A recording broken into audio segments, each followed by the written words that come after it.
when you're committed to something, you really believe in it, you're passionate, you're confident about what you're doing, but you're not stuck in the way of doing it, right? And you're not stuck in that being the exact thing you got to do. When you're attached to something, it's got to be that way. It's your way. It's all coming from your ego, and you are going to break. And so that's one of the traits that I really look for in founders is, are they committed to what they're doing, but are they in enough control of their own ego that they can pivot as much as they need to find that success, to find that product market fit, or the right marketing approach, or whatever it may be, to have the greatest chance of success.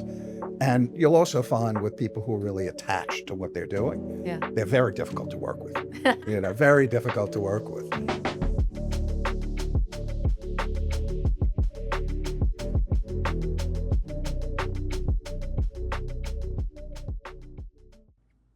Welcome to the Inside the Fund podcast, where we get the inside scoop on how VCs make their big bets.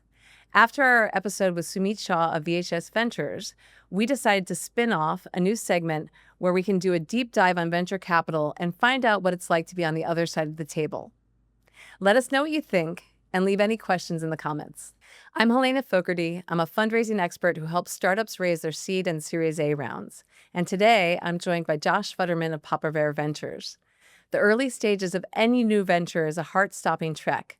As a former 5 times founder, Josh knows that personally. He started Papa Bear to make that trek easier, more fun, and more rewarding for both founders and LPs. Unlike most VCs, Josh isn't a thesis investor. He's an ethos investor. Papa Bear Ventures' entire fundraising philosophy revolves around getting to know founders over longer periods of time and providing valuable mentoring and other support, even during the diligence process. Before he makes any investment decision, he makes sure that he will be one of the most, if not the most, helpful and supportive investors on any cap table. I'm so excited to have you here, Josh. It's great to be here, Helena. I really appreciate you inviting me.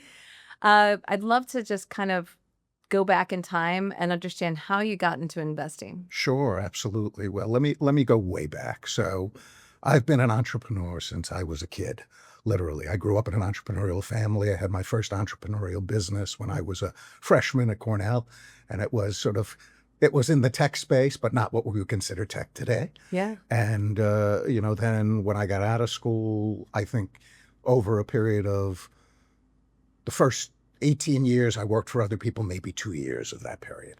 So I've always really worked for myself. I think it's really where my heart working is. For other people when you're like used to being. I learned some things and I learned how to learn. I think that was a big thing, is it learning how to be coachable. Mm-hmm. But I realized after working for others that wasn't really for me. Yeah. Right. It requires a certain temperament, a certain personality. I love having other people working for me, not because I enjoy being their boss, but because I like being the ringleader. Yeah. I like sort of propelling things along. And so that's what got me into entrepreneurship. And I ended up in the late 90s founding my first tech company, which was one of the early internet music companies. It was the only company at the time that had the involvement of the major labels, the big indies, the publishing companies, because they knew me and they trusted me. I had been a record producer at that point for over a decade and a music attorney and a manager. Wow. And so I understood what was going on both sides, because at the same time, I had gone back to school, got my MBA. While I was there, I worked with the National Newspaper Association, helping them launch what at the time was a brand new effort to use the internet to cross-sell classified ads across newspapers. Yeah. And so I led that as a consultant while I was getting my MBA. Uh-huh. I ended up also advising some friends of mine who started one of the early internet ad networks. They ended up in 2000 merging with DoubleClick, just before DoubleClick was bought by Google. And then I founded the internet music company, and it was like I was bitten by the bug. And unfortunately, I founded about 2 years before the crash of Internet 1.0. Yeah. But thankfully, I remember those days. Yeah, it was, it was scary. But I think most of us who were really being honest knew how much things were being overhyped, and there were a lot of issues. unfortunately, my company really was for real, and we were beginning to grow, although in those days you didn't generate revenue potentially for years in doing it, and we really did have the involvement of the labels. But once everything crashed, it got a lot harder. I was in conversations to raise $10 million for the company from VCs all around the country at that point, and they all pulled back. Luckily, I had one of my initial investors who said, "Hey, I love it. I want to run it, even if it doesn't grow that much for me. I think it's great, and I can afford it to be a hobby." So he bought me out, and I was able to get money back to my investors and a little bit more for them, and walk away with enough money to go, okay, what am I going to do next? I had about 3 or 4 years to sort of make that decision. And I had been in New York. I moved to Los Angeles at the time. And I ended up over the next 7, 15, 16 years founding 4 more tech companies in very different areas. And really just loving it. And, that was fantastic. And then that brought me to, in 2011, I moved to Singapore. And I got over there and was introduced by some friends to 2 guys who were starting the first serious accelerator in Southeast Asia. One of them was British, another was Singaporean, who had lived in the United States for many years and had founded a couple of moderately successful tech companies himself. And they asked me to become the initial primary mentor, principal mentor for their first cohort. And it ended up going so well that we ended up jump-starting the Singapore ecosystem. And I loved mentoring. I had always had some questions about the accelerator model, even in those days, but I loved the community aspect of being a part of it. I loved mentoring, and it was like I had found my people. And so what ended up happening after that is, even though I founded my penultimate company while I was in Singapore, I continued to do a ton of mentoring there, both through that accelerator and then individually with people. And then a few years later, I moved back to the United States, and I started getting calls because people knew me as this mentor. I started getting calls to mentor at some of the top accelerators in the United States and be a principal mentor for some of their cohorts, including one of the Techstars programs here in New York. And, I just started looking for other people while I was doing my own thing that I could mentor. So that brings us to the pandemic. So the pandemic hits, and I've got a company called Park You, and our tagline was "Park You or Go Park Yourself." And very New York. I'm a New York, I'm a New York City boy. I was born and raised here on the Upper West Side. I thought, we all thought it was funky. And other people did too. So that was good. And we had solved the free street parking problem on the streets of New York through our pilot.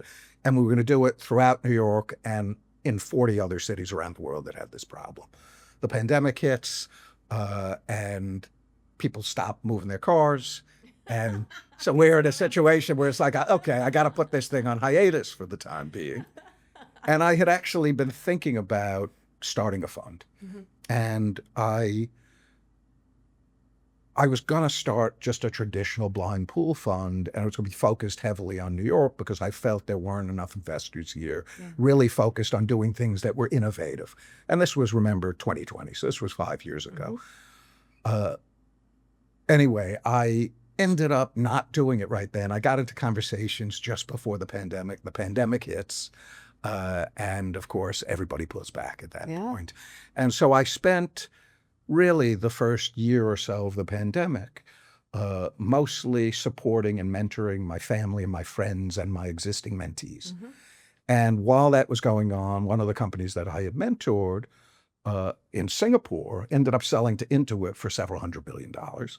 And then another one of the companies that I mentored, who I had helped get into, was at the Barclays Accelerator, which I think they're doing it differently now, but it was a partnership with Techstars. And this was a company that was fintech adjacent. It wasn't exactly fintech. It was more of a data play, but had some relevance for fintech. And they came out of the program, and I had met the young guy who was the founder of the company. So they come out of the program, and he says to me, "Josh, should I go chase and try and raise right now?" And they were doing okay. They were doing like a few $100,000 in revenue at that point, and growing slowly. And I said, "You know what? You guys have learned a lot. I think really what you need to do," and I think maybe I was a little ahead of my time, is step back Don't go raise right now. See if you can get your revenue up to $1.5 million, $2 million for what you're doing, and then you'll be more in the driver's seat. So that person did that for about a year.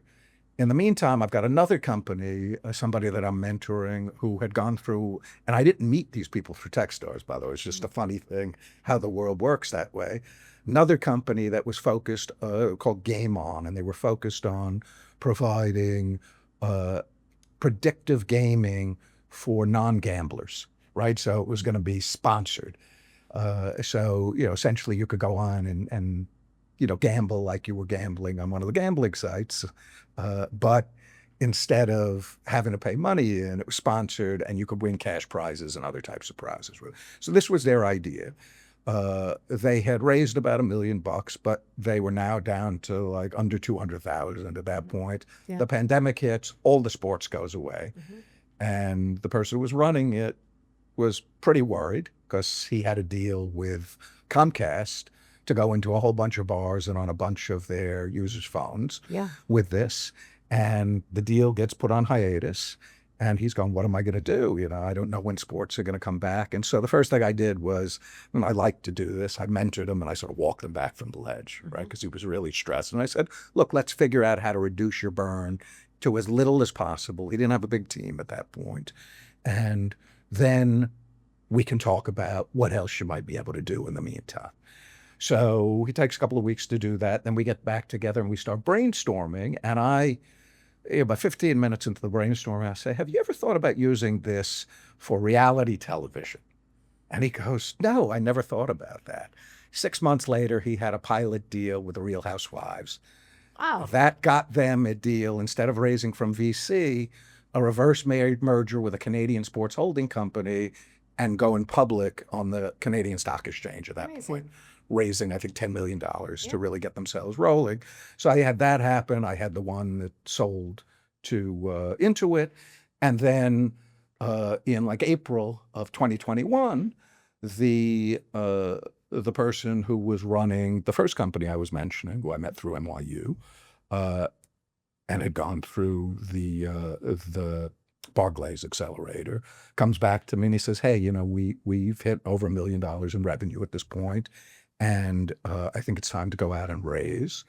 And so I said, yeah, I agree. I think the timing is right for this. And it was really just before the heavy duty ZERP stuff started. So it was just before the valuations went through the roof and everybody was, investing in everything at crazy valuations. And about a month later, he comes back to me and he says, hey, Josh, he says, we got an offer for a $30 million valuation. This is a company that's only doing $1 million at this point. And he said, I'm just going to raise $2 million on that. And I looked at him and I said, that's fantastic. You got that offer. I said, but you're nuts if you're only going to raise $2 million, because you're going to have to build out a full-blown business development team in order to justify that $30 million valuation, which is really a Series A valuation. And so we talked it through, and he ended up raising $4 million. And since then, they're doing great. On the same valuation? Same valuation on the $30 million. Yeah. At that point. So it gave them enough to have a couple of years of runway and really build out the team the way they needed to at that point. And it's a little bit more rational too, in terms of ownership stake. Yeah. Absolutely. Yeah. Absolutely. So so they did that. So all of this is going on. And I'd always been good at picking companies and founders to mentor. And at that point I went, well, maybe I do know what I'm doing. And so, I sort of stepped back and I said, well, do I want to start a traditional fund? And I said, no, I don't want to do that. I feel like traditional VC is pretty broken in a lot of ways. And I didn't want to be a power law investor, right? Which is what 95% of LPs, they want power law investors because they think it's like investing in the public markets, right? And there's been enough evidence over a relatively short period of time that that's the way that you get a unicorn and you return the fund. Yeah. And the reality is the reason that most VCs do it that way is because they can't do it any other way. But in my case, I'd been in this world for over 2 decades. I'd been a mentor at that point to about 300 other founders. Yeah. I had been a founder 5 times. I also have 2 law degrees and MBA. I thought I'm going to bring all of this stuff together. Yeah. And I'm going to do it differently. And so one of the things I decided is I would not be a power law investor. That wasn't going to be fun for me. That I would only do 3 to 5 deals a year, and that I would get really actively involved in supporting my founders. That would be the way that I de-risk. Get to know them over longer periods of time. So if they need to raise right away, I'm not the right investor for them. Yeah. But if they're raising over time, which nowadays is very common because everybody at early stage is raising on safes, so you don't have to close the round. Right. If they could hold on, my commitment to them was, like you mentioned, that I would be one of the most important, if not the most important and supportive investors on their cap table. And so that was sort of the overarching philosophy. And then I, also didn't want to spend 18 to 24 months raising a fund. So I came up with a unique new structure for a venture fund that I hoped would enable me to get it off the ground very quickly. And the structure was, instead of LPs having to write, $500,000, $1 million, $5 million check into a blind pool, that my LPs would commit for a year at a time, automatically renewing. And they would have to do the first 3 of up to 5 deals a year, and then they could choose if they want to do the others. So it gave sort of the illusion of optionality. Yeah. But the reality is, once they were in, they want to do all the deals with me. I set an annual fee for this that would turn out, if they were just doing the minimum that they had to invest in each deal, 50 to 65% of what a traditional management fee would be. Really sort of showing my commitment that we're in this for the medium to long term. Yep. I'm not looking to just make a lot of money off of you from the management fees. And then the other thing that I did with it to sort of spread the risk is I did each of the deals, and I still do them each as an SPV, using a company called Sidecar, which is based out in LA, and I really like them, and they've done a great job for me over the years. And the reason I did that is, despite being able to do it, I didn't have any interest in doing a lot of the back end stuff. I wanted to be able to focus on, finding great founders and great companies and working closely with them, because that's really what's going to make the difference in the long run with it. And so I set it up that way. But in order to spread the risk, what I do with it is I'm taking 2% of any exit revenue we have for any year's vintage out of my carry. So 1/10. 2% of the 80% that comes out of the LPs who've invested in that particular deal. I put it into a reserve fund. And if any of the companies I invest in go out of business within 3 years after we invest, I will make my LPs who invested in the company that went out of business whole out of the reserve fund up to the amount that they invested. Yeah. Wow. Right. So, I think it was a really unique structure that I did. So that was it. So that's, in the end, how I got into this. I have so many questions. Sure. And we can go into it or not. But in terms of music genre, was there a specific Yeah, well, I started out doing a combination of various types of Black music. So dance, R&B, hip hop, and alternative rock, and gradually segued away from the soul side of things to doing almost exclusively alternative rock. So I work with like Blues Traveler, Spin Doctors. I had a band from the UK called Ritalin that had some big hits over there, and we had a bunch of stuff in pretty big movies here in the United States. Yeah. Yeah. And then my other question, that also not at all about investing, is, as a New Yorker, living in LA, living in Singapore, how did you feel that culture shock? And how did you like those places? Well, I was blessed because my father was in the music business when I was a kid. He got out years before I got in, but it was sort of in my blood. And he did a lot of work in Europe as a record producer and a music publisher. And so literally from the time I was a baby, I was traveling. Yeah. And so I was always used to being in different cultures. But in terms of being in Los Angeles, I'd spent a ton of time there already. Yeah. My sister had lived there for many years.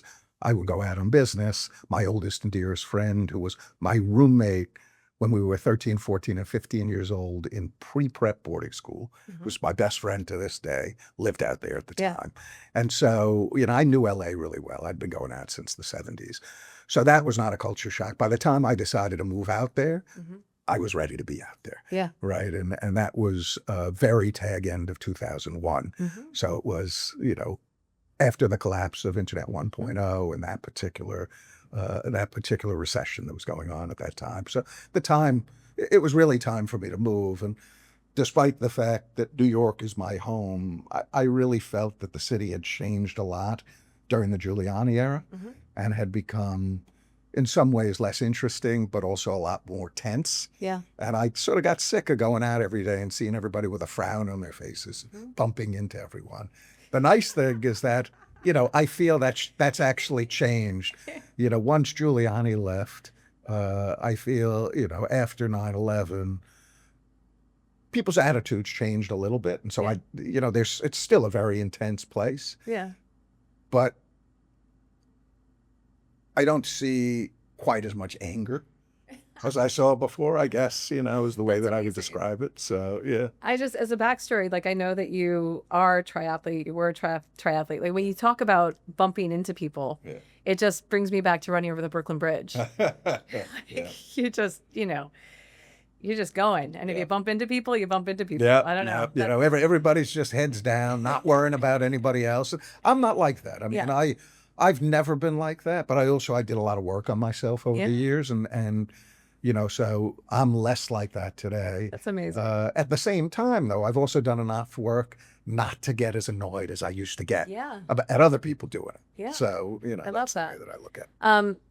Talking about work on yourself, you've also talked about working with your founders in a very deep way. Yeah. Walking them back from the ledge. Like, as a founder, I've been on that ledge. I think many people have. Yeah. And often they don't have that kind of support. Yeah. So how do you open that conversation with a founder to really get them to talk about the really important stuff that they're not talking about with other people? Well, I think I have a leg up because I was a 5-town founder myself. So I've been through it, right? And I'm not afraid to share the things that really were difficult for me when I was going through it. And so I try and be very open and very honest from day one with them.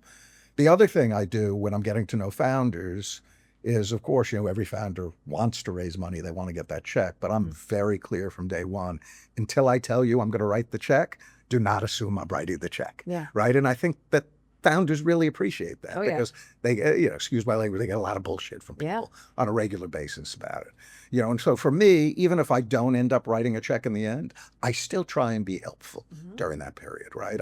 I want them to succeed, even if I decide it's not quite the right fit for me to be an investor and commit for 10 years to that company.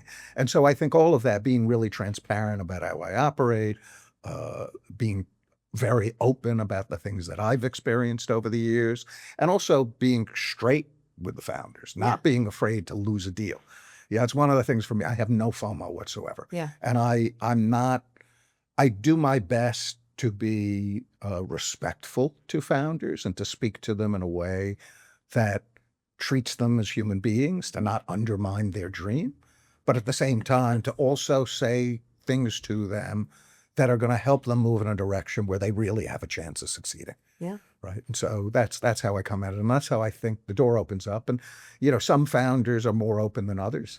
But I found with pretty much everybody that I've invested in, over the period of a couple of months, they really begin to open up to me. And if they say things to me that might make most VCs uncomfortable about where they are or things like that, that's not how it impacts me. How it impacts me is, okay, let's talk about this and let's figure out, if it's a business issue, let's figure out what are the questions we need to ask right now? Where can we find the answers to them? How can we solve this? If it's a personal issue, I'm a big believer in mental health and wellness.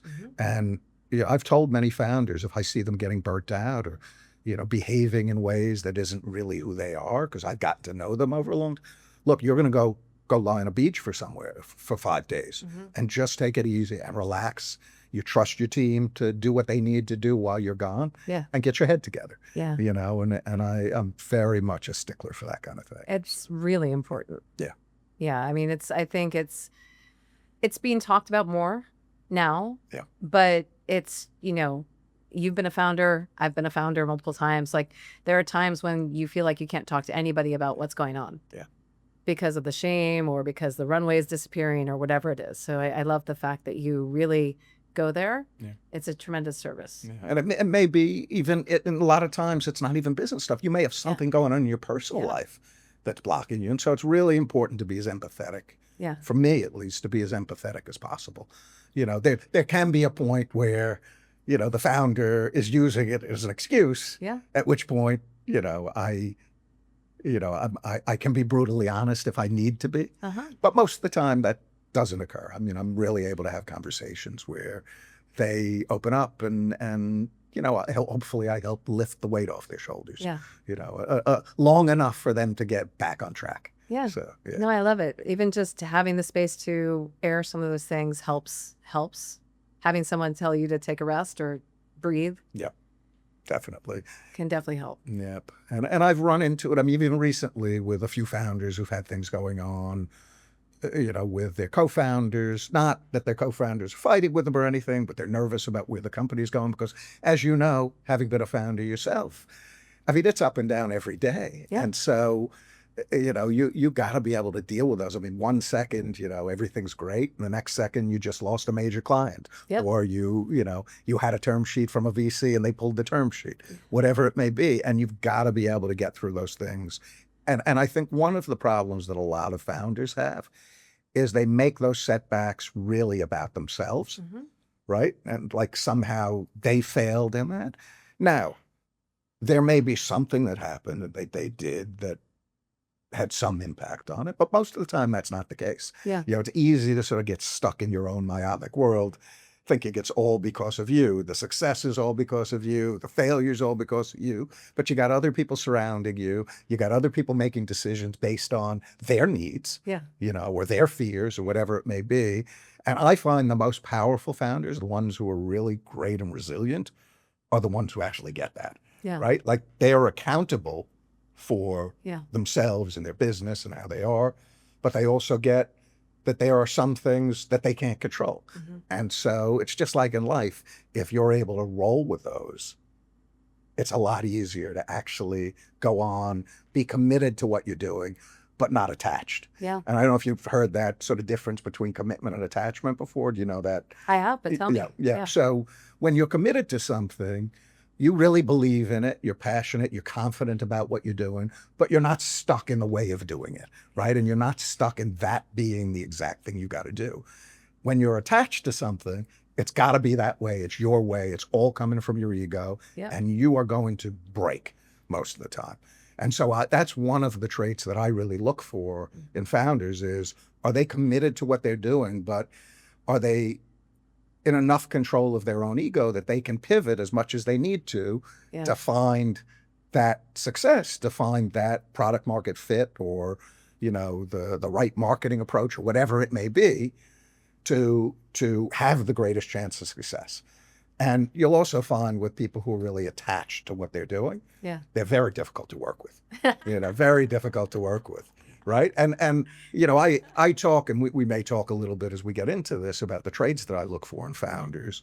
But one of the things that I really, really look for in founders is, are they there to serve themselves or are they there to serve their customers? Yeah. Right. And if they're there to serve themselves, I'm not really interested. If they're there to serve their customers and they see this problem that, they really want to solve, and their customers really need that problem solved, that's great. That's the best situation. So. As we're going through this, I'm like, where did I fall on that?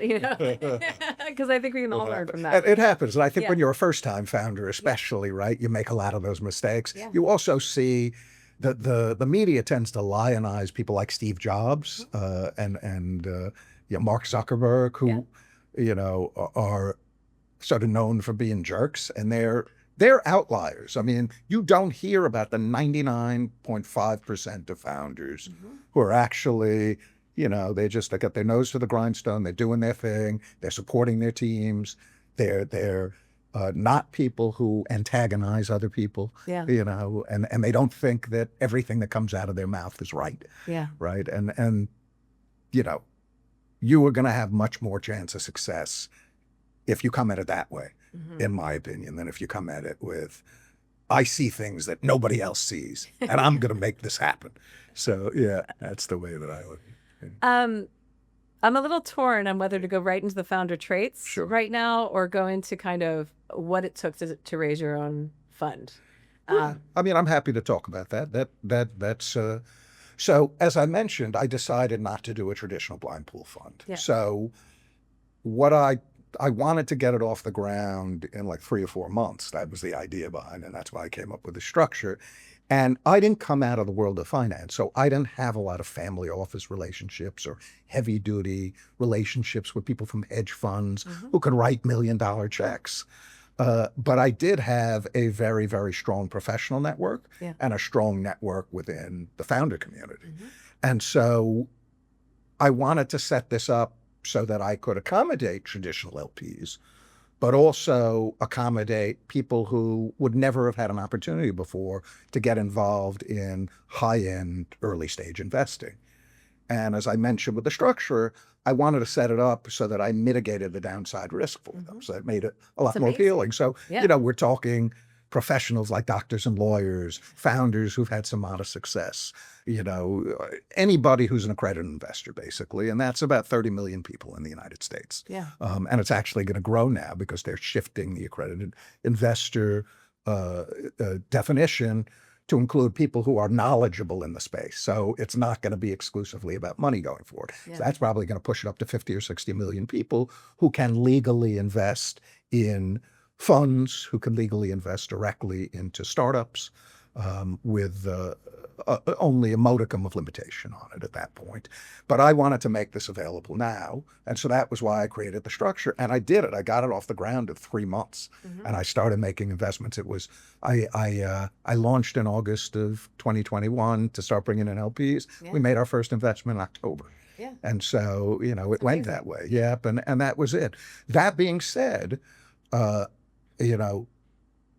what I expected was everybody that I brought in would introduce me to 3, 4, 5 other people who would be right for this. We would have a snowball effect because the way I was doing it, in order for me to really get over the hump with it and have enough money that I could hire other people and do, the marketing I needed to do and things like that, I really needed to get to somewhere between 50 and 100 LPs, so more than a typical VC because they're writing smaller checks, to be able to do the check sizes I want to. But then sort of a year in, we had interest rates going up. And then, 8 months after that, the collapse of Silicon Valley Bank and some of the other banks. And that really put a damper on everything. And so, I've had, 14 LPs for a while now. I don't go crazy searching for new ones. And I've also wanted to set up a second fund that is a traditional fund that would invest in all the same deals alongside this ongoing fund and would enable me to write significantly bigger checks and also do follow-ons.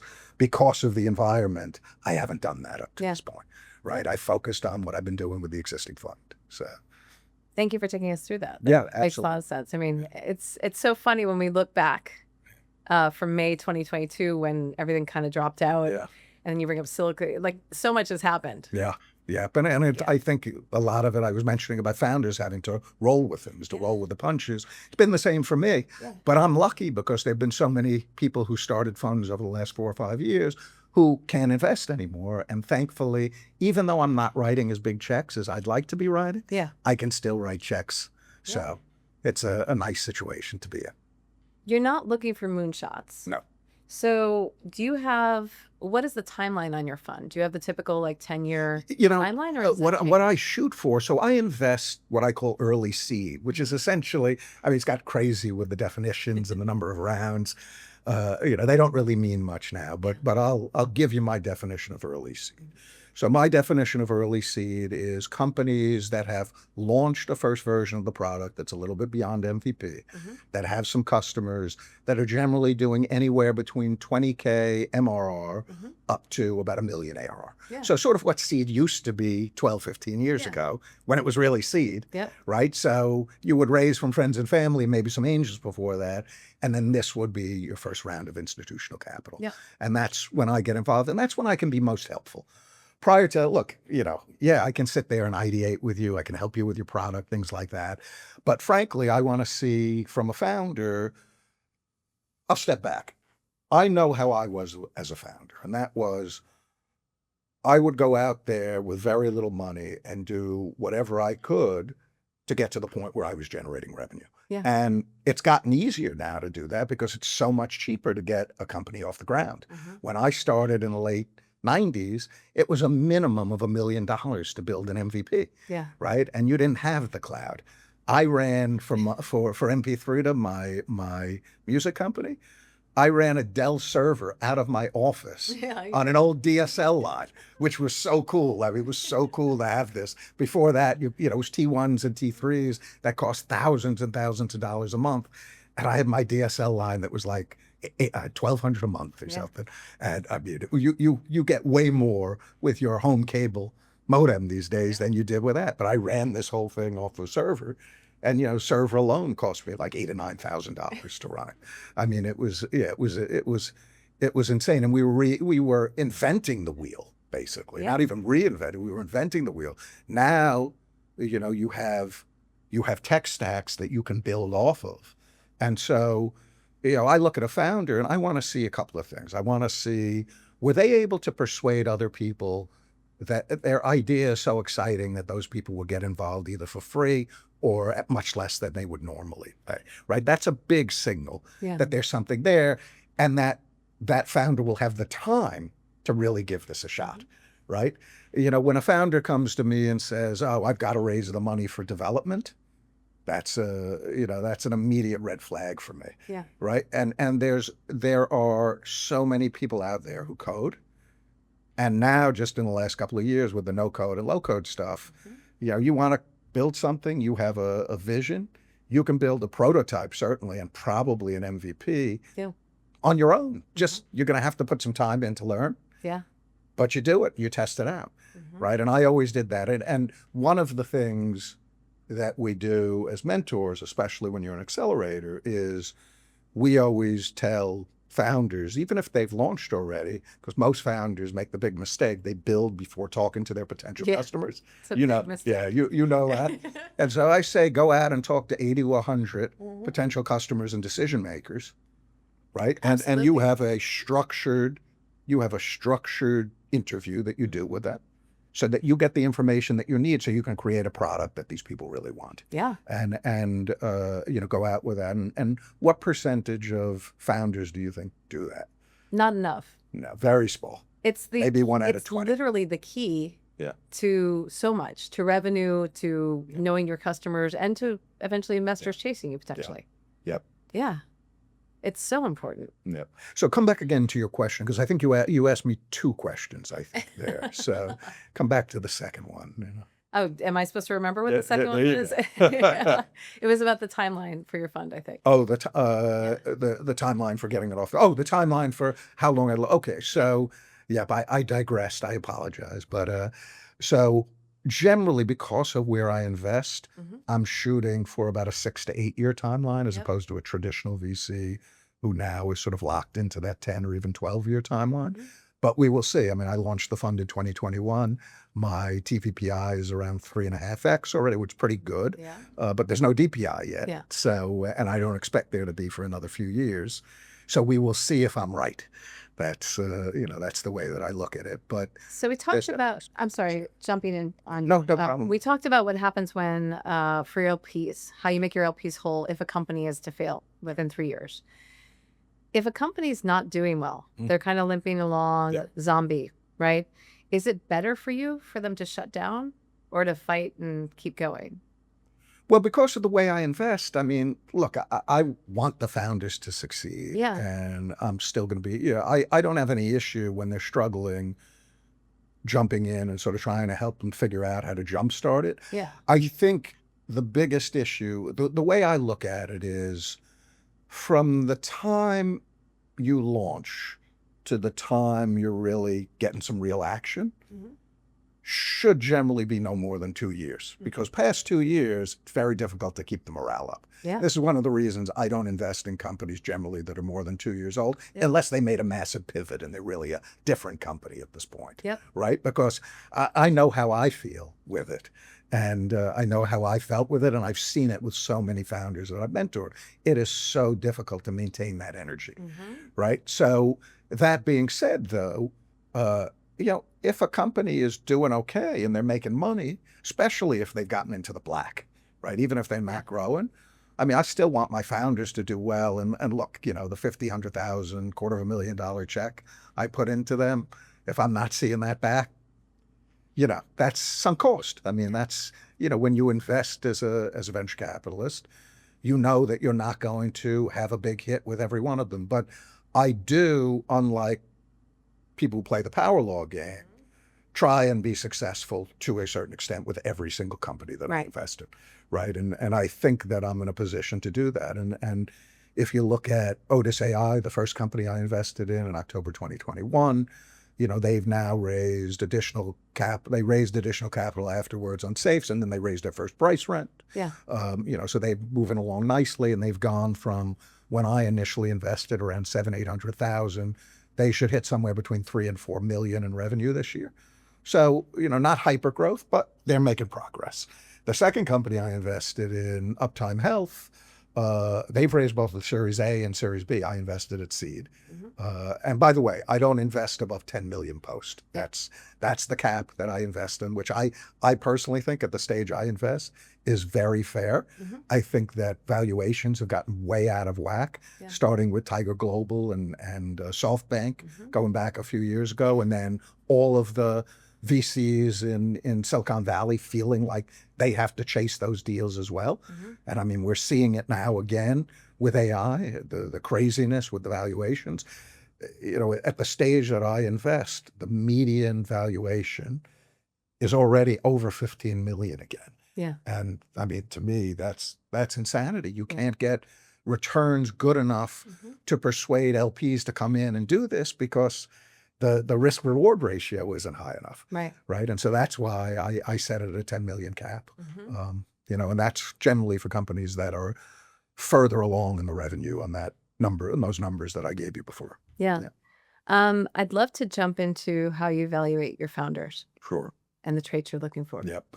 Well, there's 7 or 8 traits that I look for, but you know, the biggest ones are coachability. And when I say coachability, that doesn't mean I expect you to listen to what I or anybody else who's giving you advice or asking questions says to you, but that you're open to hearing it and you have the ability to assess it yourself and take the things that can really be beneficial to you. Yeah. Right. And so that's extraordinarily important. I find that founders who are truly coachable and open to those things, but have that ability to assess and to analyze, are generally the ones that are going to be at least moderately successful, if not very successful. If you don't have that capability, I think it's really tough. And by the way, that's especially true for younger founders and founders who are founding companies outside of the realm in which they were truly experts before. Right. So I think that's really important. Resilience is extremely important. We talked about that before. You know, I mean, you're literally having a bounce back every day or every other day. Sometimes you have days where it's every hour. With that, we mentioned confidence, not arrogance. And then also being able to inspire and guide your team. Right. So really that morale aspect of things is so important. And I think that that's something that the vast majority of founders struggle with because they're struggling with their own internal issues. And it's very easy to forget that you've got other people doing things around you and they're looking for you for that energy and that inspiration. But that doesn't mean that you BS people, right? And you put on a show, right? You want to be authentic with everybody. But if you can't project great confidence and real belief in what you're doing, you know, that's surefire way for things to lead to breakdowns. And so one of the reasons I get to know my founders, as I mentioned, over longer times than a typical VC, one of the reasons I do that is so that I can really get a sense of whether they actually have these traits. Because if you just get to know a founder for a couple of months, it's like when you're dating. A lot of people, when they're dating, they put on the best face at that point. But if you get to know them over a period of time, you really see who they are. Right. And so, you know, I've looked at literally 6,000 companies over the last 4 years. I've done 8 deals into 6 companies, and I've also gotten deep into diligence with 7 or 8 other companies. And ended up passing mostly because as I got to know the founders, I started to see them behaving in ways that I said, either one, it's not going to work for me, or two, they're going to undermine their companies over a relatively short period of time. Yeah. And so, that's different. And I think that's not something that most VCs do. It's not really the way that they approach it. Right? And when you say no to these companies that you're in due diligence, Yep. Do you offer them a thought out reason? Always. Yeah. Always. Yeah. No, I think it's really important that you lay out what you see. And I try and lay out the positives. And then I also lay out the things that I think may be issues coming up. There's been, one of the other things is, so the last company I invested in was a company called One Range. We spoke last week. Yeah. And run by a guy named Steve Gilman. And I got introduced to One Range by a VC who's been a friend of mine since we both founded our own music tech companies back in the late 90s. Yeah. And I got to know Steve over about 3 or 4 months. And I saw tremendous potential in Steve and his partner, Hutan, are second-time founders, and they both had exits. They weren't huge exits, but they were exits. And really liked them and felt that there was a lot of potential in what they were doing. But it was also in a space I wasn't certain I wanted to get into. Yeah. And so I spent about 3 or 4 months really getting to know them, helping make introductions, being a mentor, diligencing them. But at that point, I decided to pass, and I laid out for Steve what I think they needed to do to have the company be successful. And Steve said to me, well, what will we need to get to for you to feel comfortable investing in us? And so I said, one, I think you need to figure out what's the special sauce that's going to enable you to compete effectively in the space with players who have been around for a long time and have a lot of money. And I said, maybe, I think your technology is potentially there, but maybe you switch your pricing model to something that's going to pull them in. And I gave them some thoughts on that. And then I said, for this particular sector, I think I would need to see you get to about $1 million ARR. They were about 400,000 at that point, but they were growing slowly, and they had been doing it for about 1.5 years, 2 years at that point. But this is the level of relationship I develop with founders, and it's what I look for. And Steve said, completely get it. I understand. I'm going to keep you updated. If you mind making a few more introductions, and hopefully we get to that point. 9 months later, Steve reaches out to me. He says, Josh, we hit the $1 million that you wanted to see. He says, we got an investment from the industry group that is the biggest industry group in this area. And we didn't raise. We took your advice and held off on the raise. And we're keeping it to 10 million posts because we want you on our cap table. Amazing. And so I spent like a couple more months just getting to know everybody and diving in, and I made the investment. They're doing great. Yeah. They're doing absolutely great. And so I'm very open to those kind of things, but it's got to be right on both sides. I have to feel 100% committed to it, because I'm going to put in a lot of effort. I'm not just going to cut you a check. And I'm going to have a deep relationship with you, and you hopefully are going to have one with me. I mean, my goal is not just for all of us to do very well with what they're doing, but I hope, that I'm still a VC 8-10 years down the road and they become my LPs. Yeah. So. Yeah. That's great. Yeah. We spoke about this in our pre-interview, and, as a New Yorker, it's, I think, important to both of us, but what do you do in your process or do you do anything in your process to kind of enable more diverse founders to, get in the door? Yeah. So I leave myself completely open. You can actually go on LinkedIn, and my email address is right in my contacts. And I have I have an open, but I also say right at the top of my personal description, if you are a founder and you're looking to raise, please do not try to connect with me here. My email address is in my connections. Send me your deck and a little blurb about who you are and why you think I would be the right investor for you. And I will take a look at it, and I'll get back to you if I think there's a potential fit. What percentage of founders do you think do it? 1%? You got it. Literally 1 out of 100. It is amazing. It is amazing, and it also amazes me because so many founders, and it doesn't matter what racial background you're from, what class you grew up in. There's so much information out there now that can be helpful to you. All you have to do is go online and do a little search. Yeah. Even an AI search now, it's even easier, and to figure out how you reach out to investors, right? And the kinds of things you need to say and the kinds of things you need to accomplish to make yourself investable.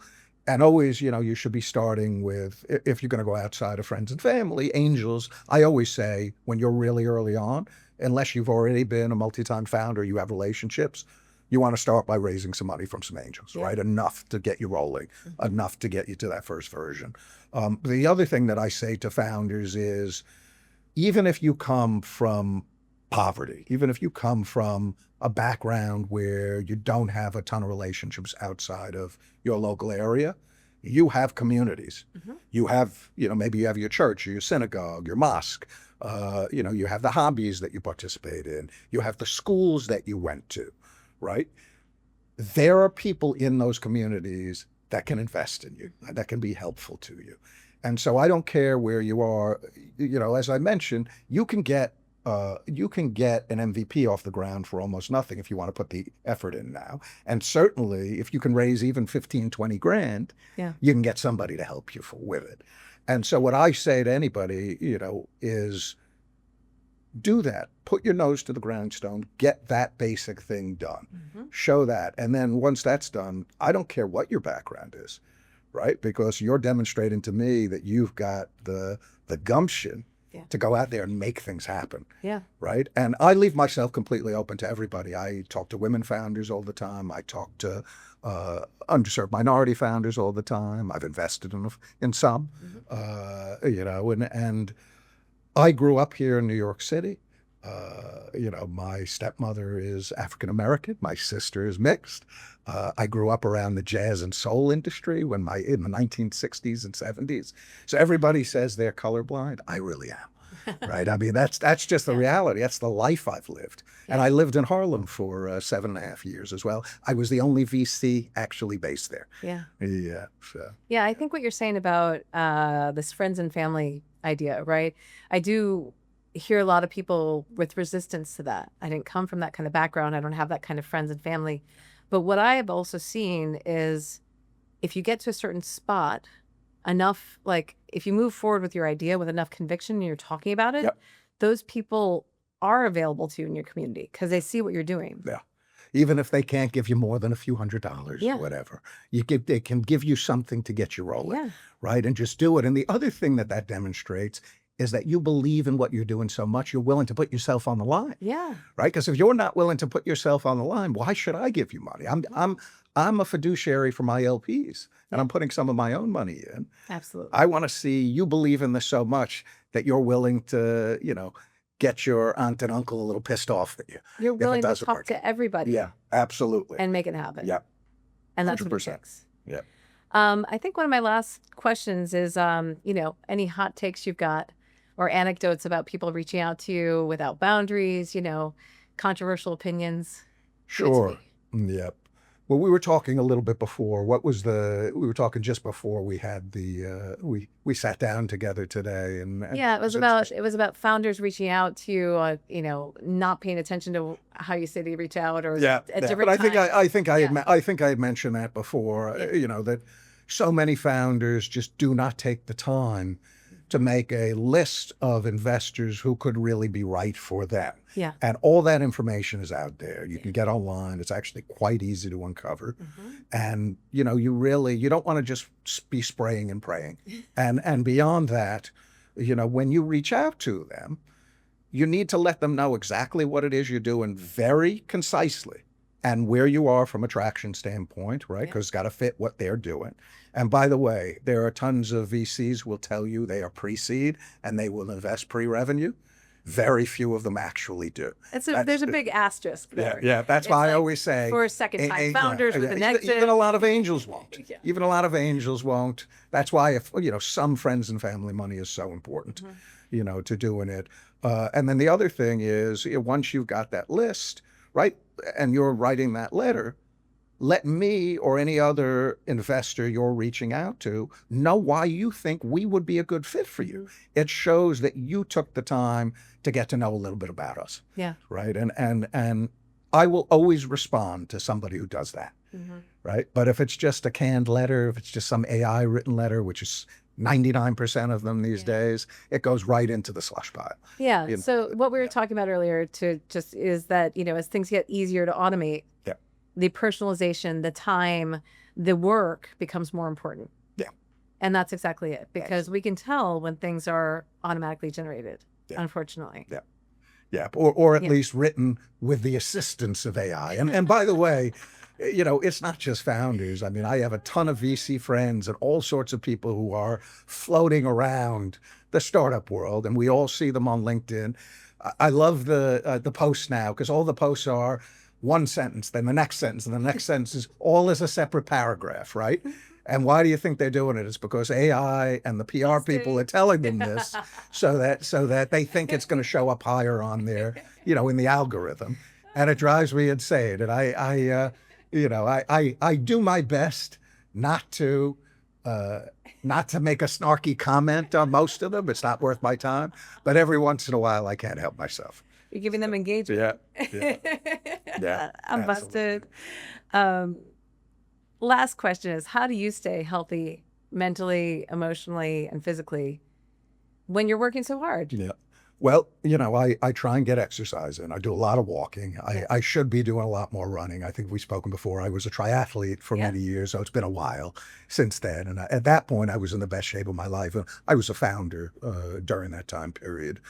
So I do get out, I do some running, I do some weights at home. But I think the absolute most important thing is that you have a support network around you, right? So whether it's a significant other, family members, friends, people that you can go out with where you're not talking about business all the time, right? And just getting out and letting that go for a few hours, because it is so easy to get wrapped up in it, and just that's the only thing that you do in your life. And I know too many founders who've had breakdowns because of it. I think one person who really speaks a lot to this is Brad Feld, who, was a great VC and one of the co-founders of Techstars. And Brad and I have been friends since the late 90s, when he was a young VC and I was a first-time founder. We were youngish. We were both in our 30s. At that point. And Brad has really talked about his struggles, as an entrepreneur, as a VC around it. And I think that that's been somewhat helpful. But too many founders are too scared to be honest about how they're doing. Yeah. And so, like I said, I think we talked about this a little earlier, I always encourage them to be really open with me. Unfortunately, a lot of VCs are not the right people to do that with. I mean, there is some reason to be nervous about it. There's no doubt about it. But you got to have people around you that you can share that with, right? And there is nothing wrong with feeling overwhelmed. Yeah. Right? This is a business of overwhelm. It really is. There's always something to do. Yeah, there's always something to do, or there's always some problem that you got to solve. There's always ups and downs. And so having a few people in your life that you can turn to and you can share these things with is really important. And then the other thing, which we just talked about a little while ago, get some exercise in, get out, helps you really clear your head, gets the endorphins flowing. You're feeling down or you're feeling overly stressed. It's amazing how doing that can lift your mood in literally 15, 20 minutes. Yeah. Right. So those are two really big things. And then, don't be afraid if you need a business, a life coach, or you need a therapist. Go out and get it. Yeah. Don't be afraid to talk about those things. Right. It's amazing. You have somebody who's a professional to discuss these things with.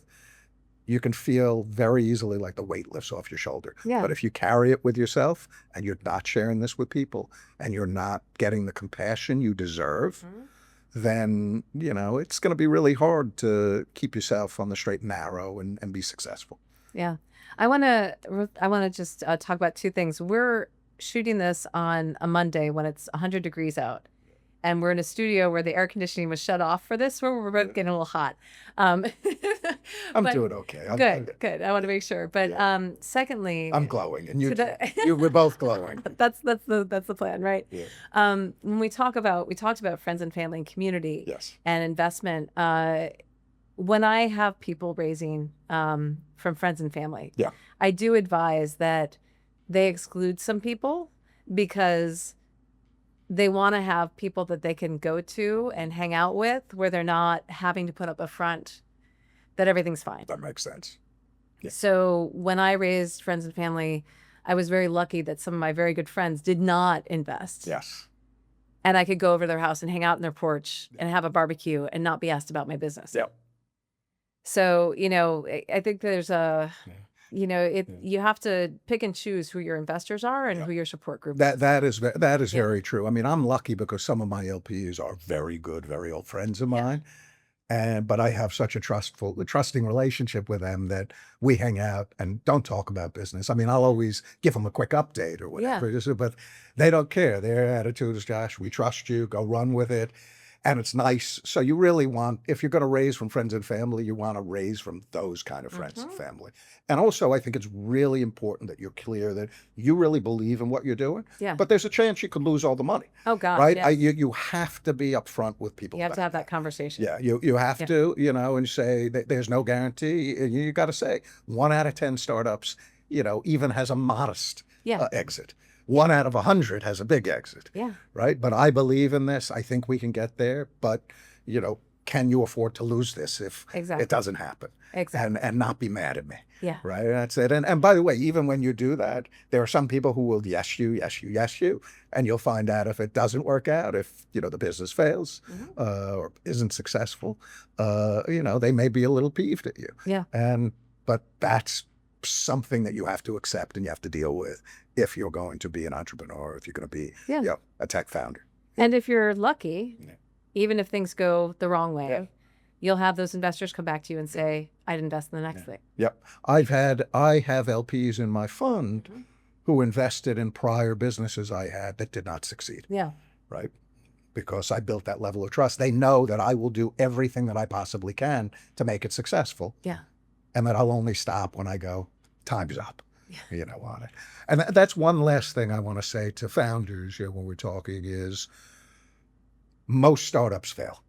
Every founder thinks that their startup is the one that's going to be massive and, going to be so successful. But one of the most important things that you can learn as a founder is when it's time to let go. Yeah. Because remember, there are always other ideas. And if you do everything that you said you were going to do and it doesn't succeed, there's all sorts of reasons it may not have succeeded. Some of them may have to do with choices you made. A lot of times it's the macro environment or the micro environment that you're involved in. And there is nothing to be ashamed of as long as, like I said, you do everything that you can to make it successful. But at a certain point, it's in the interest of everybody involved with your business, if it's not going anywhere, that you go, you know what? Time is up. It's time to let everybody go and do their next thing. And I'm going to figure out what my next thing is. Yeah. It's a tough decision. It is very tough. But it's an important one. And the idea, and I've spoken to a lot of founders who have been there because I also went through this, the idea that you're going to have to go get a job walking dogs or chopping tomatoes at your local pizza place is usually a fallacy. Unless you want to disconnect and just do that, not have to think too hard.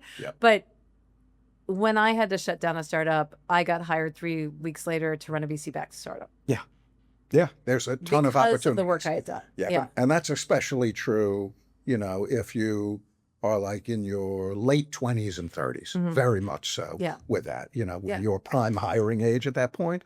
And even if you don't want to go work for somebody else, there's often temporary opportunities to help other founders. And then beyond that, if you really think you're a serial entrepreneur, that's what you want to do, there's always that next idea. But the next time you do it, be brutally honest with yourself before you run with it. And I tell people, when I was founding companies, I literally had 25 or 30 ideas that I looked at some level before I ran with one. Yeah. Right. I was never afraid to go, that idea is crap. Yeah. And only go with the idea that, I did the research, I had the conversations with Yeah. potential customers, and I was really excited about it. Yeah. That's the ones that I ran with. And I think that kind of wisdom, or I don't know, attachment to finding the right thing, like not attachment to the wrong idea, but I guess commitment to finding the right thing is what we see with people who have been second-time founders more often.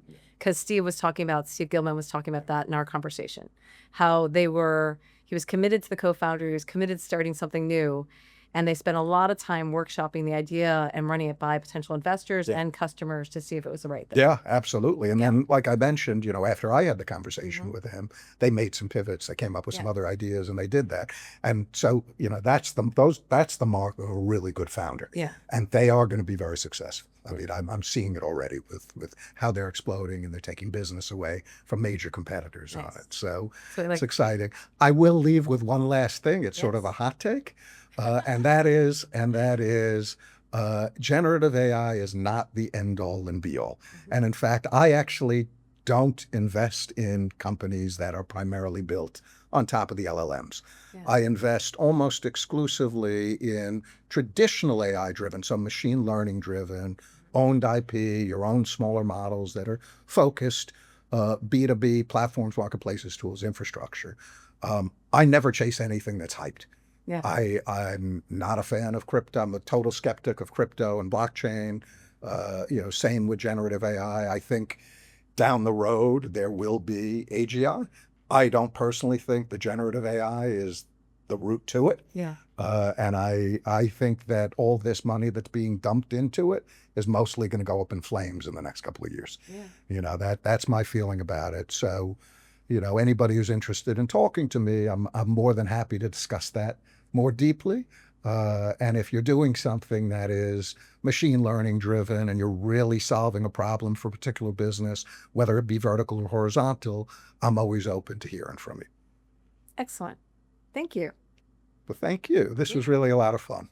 I'm going to say thank you again, but, thanks for taking the time to be with us and kind of giving us the inside scoop on how things work from your end. I really appreciate that. Absolutely. It was my pleasure. And maybe at some point in the future, we'll get to do it again. I would love that. We're gonna look at doing follow-ups, kind of catch back in the last episode. Excellent. And I'm Helena Fogarty, and this was Inside the Fund.